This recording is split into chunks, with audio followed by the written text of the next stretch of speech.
Қайырлы күн, құрметті менің оқырмандарым. Бүгінгі біздің әңгімеміз қабір түні болады. Менің арнама лайк басып тіркеліп отырайық.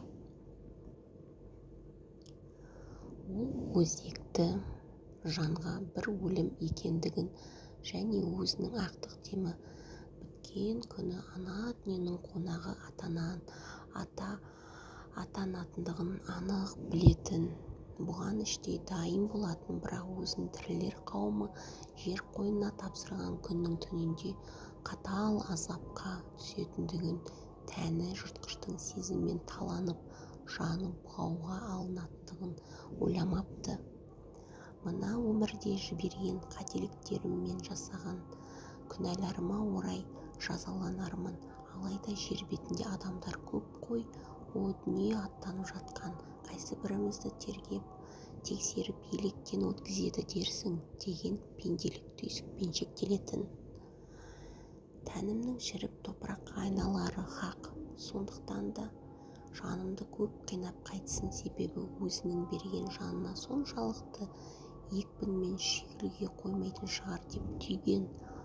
Ал жарық дүние топырақпен көміліп ең соңында нүктеде ғана саңлаудан сығалаған сәулені бір қиыршық жауып тас түнекке оранған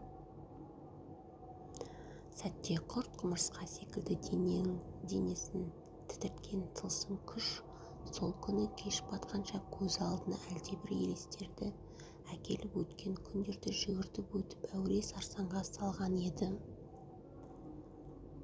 Бұл уақытта жаны өзінен ажырай қоймаған-ды, өзін ораған кебінді шешіп тастап қабір ішінде әрі-бері жүрді. Тірі күнінде толық білмесе де өлген адамдардың тергеуге түсетінін естігені бар. Кім тергейді, қалай тергейді, ол жағына санасы жетпеді. Тек жанның бір күндері азаттық алып, өз еркімен кететіндігін сезетін. Тәні мен жаны бөліну үшін өзін құрбандық ретінде есептейтін. Сонымен түнді күтті, не болар екен деп. Кеш батты, шұбатылған қара шапанын жамылып түн жетті. Дегбір сіздене бастады.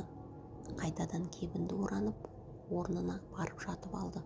Қас қағым сәтте қабірдің іші үлкен алаңқайға айналды.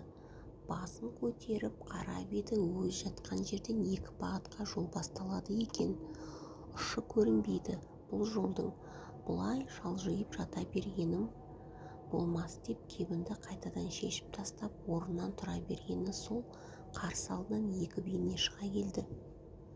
Бет жүздері көрінбейді. Екеуі үстеріне бастарын бүркеп тұратын шапан киіп алған. Бірақ екіншісі қара түсті, ақ түсті шапан кигені ерте замандардағы патшалардың жарлығын оқып тұрған адамды еске түсіретін шұбатылған қағаз ұстап алған қолына. Оның қаншасы оралу тұр, және қара түсті шапан кигенің бір қолында жалғыз парақ қағаз, есесіне екінші қолында алмас қылыш бар, жарқ-жұрқ етеді. Алыстан көрініп тұрған белгісіз оттың сәулесімен ол орнына тік тұрды. Тізерлеп отыр деген әмірді естіді.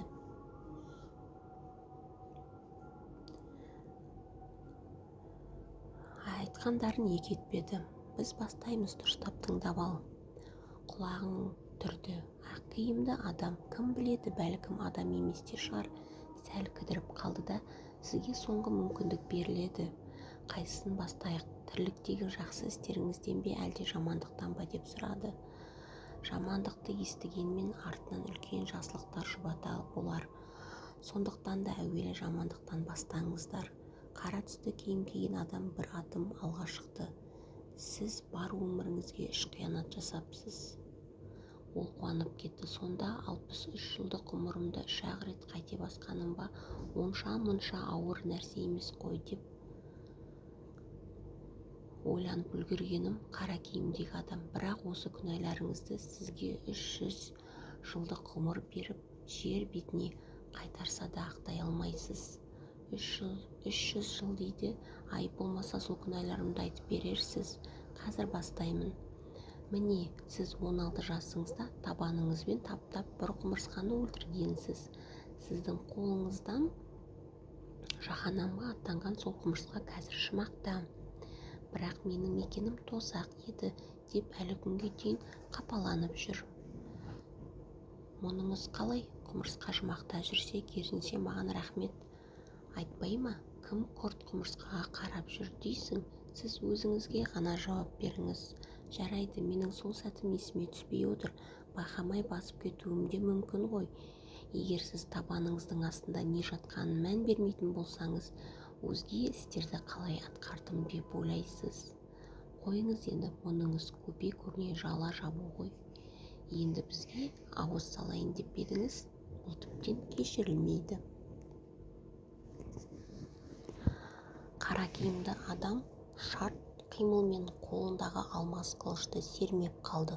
Ол қолының білегінен шабылып қалғанын көрді. Қалғаны жерде дірілдеп жатыр. Шыңғырып жіберді.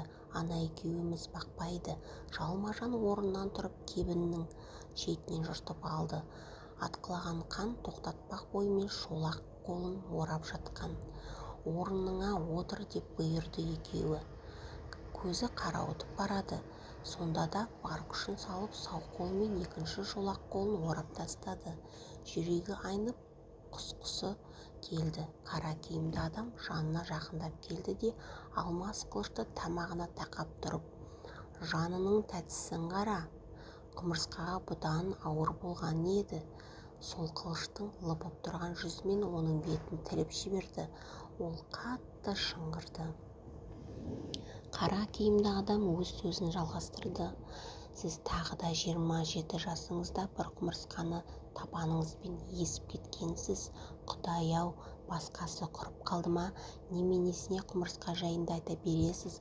Адам өлтіргендер де бар ғой оның қасында. Ол өзін қорғаштап әлденелерді айтып жатқан. Даурықпа деген кесімді бұйрық естіді. Сіз әуелі өзіңіз үшін жауап бересіз. Бұлай жауап бергені құрысын. Қара киімді адам алмас қылыш тағы да бір сілтеді. Ол екінші сау қолын тартып үлгергенмен жалаңдаған өткір жүз кеуде тұсын осып өтті. Шыбын жаны шырқырады. Ырсиған кеудесінің әр жағында жүрегі көрінеді. Әрең дегенде тілге келді. Мынау тірлікте көрмеген қорлығым ғой. Адам ажал құштырмай тынбайтын шығарсыңдар, тістеніп кектеніп айтты. Сіз онсыз да өлген адамсыз. Бар еркіңіз біздің қолымызда. Одан да бірден басымды жауып тастамайсыңдар ма? Жоқ. Сіз әр күнәңізге орай жазаңызды алуға тиіссіз. Онда әкеліңіз, өзім-ақ кеудеме сұғып салайын. Ол қара киімдінің қолындағы алмас қылышқа ұмтылды. Алмас қылыш жарқ етті. Ол өкіріп бақырып құлады. Сол аяғы тізесінен жоқ. Қан тоқтар емес, көзінің алды тұмандады. Қара киімді адам еш алаңсыз оның үшінші күнәсі жайында бастай берген. Сәл өз-өзіне келген соң орнынан ақырындап тұрды да шойнаңдап қаша жөнелді. Қуып келе жатыр деп ойлаған, бірақ артынан сізге жұмақтан да тозақтан да орын жоқ. Жаныңыз енді мәңгілік қаңғырып жүреді деген қатқыл дауыс жаңғырып жатты. Мән берместен ауыр ағаштармен бастырылған қабірдің төбесін, қуыс-қуыстарын сау қолымен тырмалай берді. Тез арада қабірдің сыртына шықты. Жанына қатты батса да кеудесіне керей терең тыныстады. Таң бозарыпты. Төмпешік болып жатқан қабіріне қарап еді. Жанынан құмырсқаның кішкентай илеуін көрді. Еш ойланбастан құмырсқа илеуінің жанына жүгіріп барып бармақтай ғана тесіктен ішіне сүңгіп кетті. Өзінің ендігі мәңгілік мекені осы шығар деп ойлады. Бүгінгі біздің әңгімеміз өте әсерлі әңгіме болды. Адамдар бұл дүниеге келгенде, яғни ол ешқандай банағыдай періште болып о дүниеге аттанбайды. Бәрімізде де күнә болады, күнәсіз адам болмайды. Сол сияқты сол әр күнәміз үшін Алладан дұға тілеп, Аллаға зікір айтып, Алладан кешірім сұрауды ұмытпайық. Менің құрметті оқырмандарым, әр күнәміз үшін о дүниеге аттанбас бұрын Алладан күнәміздің кешірілуі үшін дұға етіп, зікір айтып, Аллаға мадақ мақтаулар айтып, күнәміздің артын жайып жуып отырайық. Құрметті менің оқырмандарым, бүгінгі менің осы әңгімеміз, қабір түні әңгімесі осымен аяқталды. Күнәмізден тазарып отырайық. Каналыма лайк басып, тіркеліп отырайық.